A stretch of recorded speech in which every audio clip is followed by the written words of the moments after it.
Let's now move to the last of the Porter forces, which is the bargaining power of suppliers. Now, the interesting fact is that for a industry, the bargaining power of the buyers of the industry and the bargaining power of suppliers of the industry are really the opposite, the reverse of each other.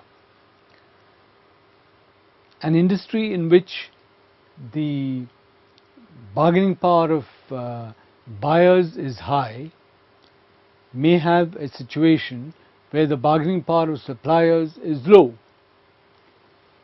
Let's look at what gives rise to bargaining power of suppliers. The number of suppliers is one issue. If you are a firm in an industry and that industry is being supplied by a large number of suppliers, then the power is with the firm in the industry. But if there are few suppliers, the power is with the suppliers. On the other hand, the product being supplied, whether it's a commodity or a differentiated product, if it's a differentiated product, then clearly the power is with your supplier. If it's a commodity and there are many people making the same kind of product, then the power is not with the supplier, the power is with you.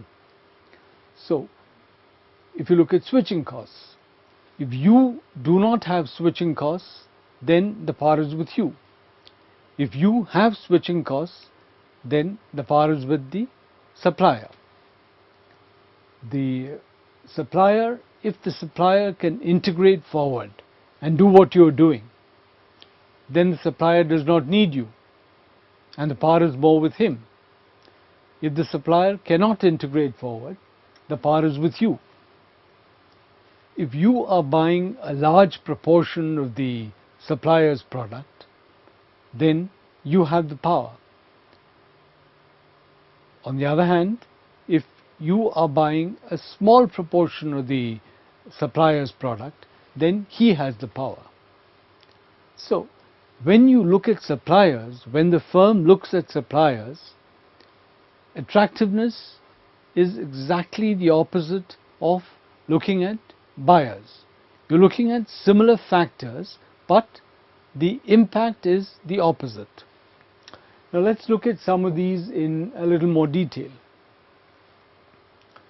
Take the number of suppliers, right, to determine how much bargaining power the average supplier has. Take the instance of a house, right, and in that house we are looking at telecom service provided to the house. The house is the firm. Let's assume that the house is the firm. There is a supplier and that supplier is the telecom company. Now there are a variety of telecom companies, therefore you have households which do not pay telecom bills. Households are not worried about not paying telecom bills because they know that if one telecom supplier cuts them out, they can always go to another telecom supplier. So when you have alternate suppliers, you have the power. Take the instance of electricity. Again, house. Consider the house as a firm, okay? And consider suppliers of electricity. In this case, there is only one supplier, the board, the state board, whichever it is. If they cut off power, you have no other means of accessing power. Therefore, you always pay the power bill, right? You have no bargaining power against that supplier, whereas you have bargaining power against the telecom suppliers because there are many of them. So that's one instance of bargaining power of suppliers. Now let's look at switching cost. Let's go back to Maruti. We are looking at Maruti and the paint supplier to Maruti, right? Now, where is the bargaining power? Is the bargaining power with Maruti or is it with the paint supplier?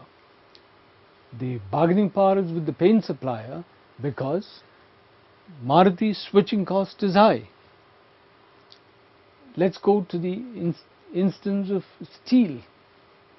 In the case of steel, what happens is that Maruti buys steel from many companies and Maruti has a very low switching cost to change from one company to another company. Therefore, in the case of steel, the bargaining power of the supplier is low and the bargaining power of Maruti is high.